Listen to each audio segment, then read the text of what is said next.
Hello and welcome to The Explainer. Today, we're diving into something pretty much all of us went through in school. That desperate, squirming feeling when you need to use the bathroom, but the teacher says no. Well, it turns out this is way more than just a little discomfort. It's actually the tip of a much bigger, hidden crisis that has some pretty serious consequences. I mean, really, think back. You're sitting in class, your hand shoots up, and you ask to be excused. But the answer is a flat no. Maybe you're told to wait for the break or, you've used up your bathroom passes for the month. We have all been there. It's that feeling of being totally powerless and anxious and just plain uncomfortable. But what if that seemingly small rule was actually causing real long-term harm?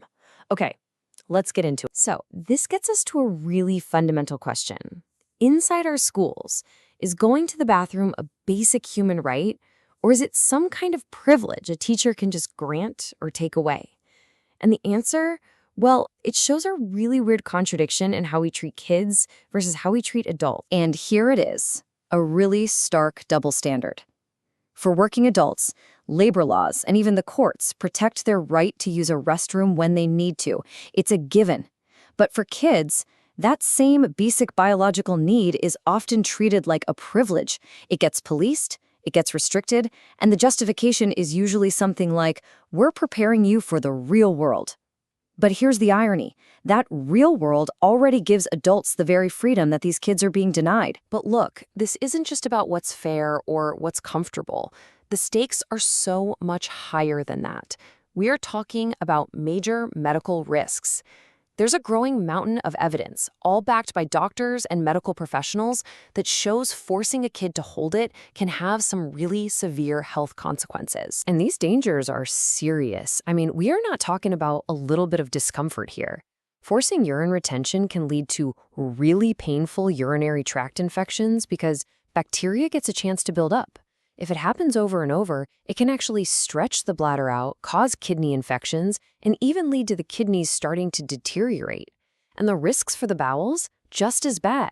We're talking chronic constipation, awful cramps, and even bowel obstructions, which are full-blown medical emergencies.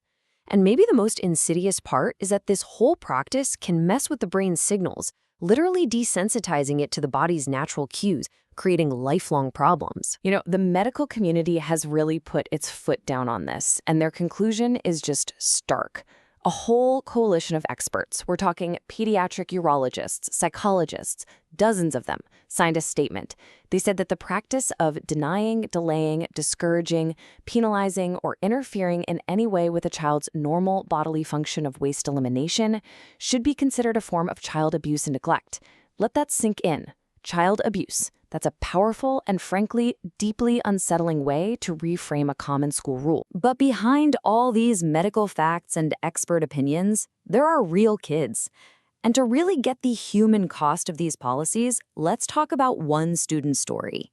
This is Jesse, a young adult who has autism and also lives with incontinence. For Jesse, a school policy that limited bathroom breaks wasn't just an inconvenience. He said it was a source of constant terror.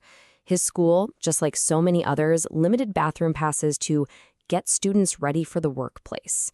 But for someone who has medical needs they can't control, that rule just created a daily war against his own body, one that was filled with stress and humiliation. And the impact went way beyond just physical discomfort. After one accident, Jesse was relentlessly bullied by the other kids.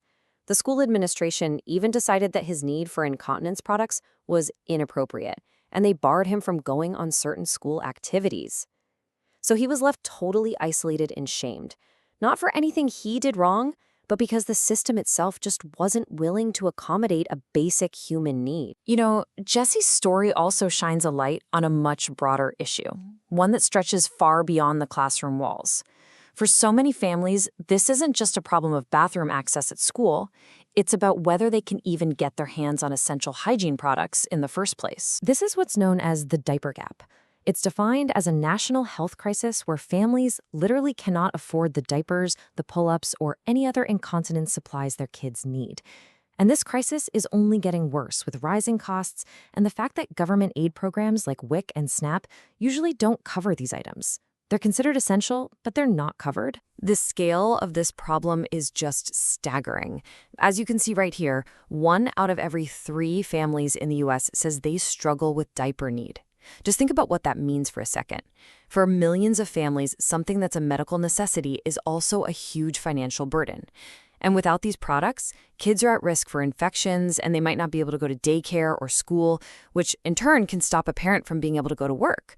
It's a vicious cycle. And that burden, it falls especially hard on one particular group, the families of the 3 million children in the U.S. with disabilities.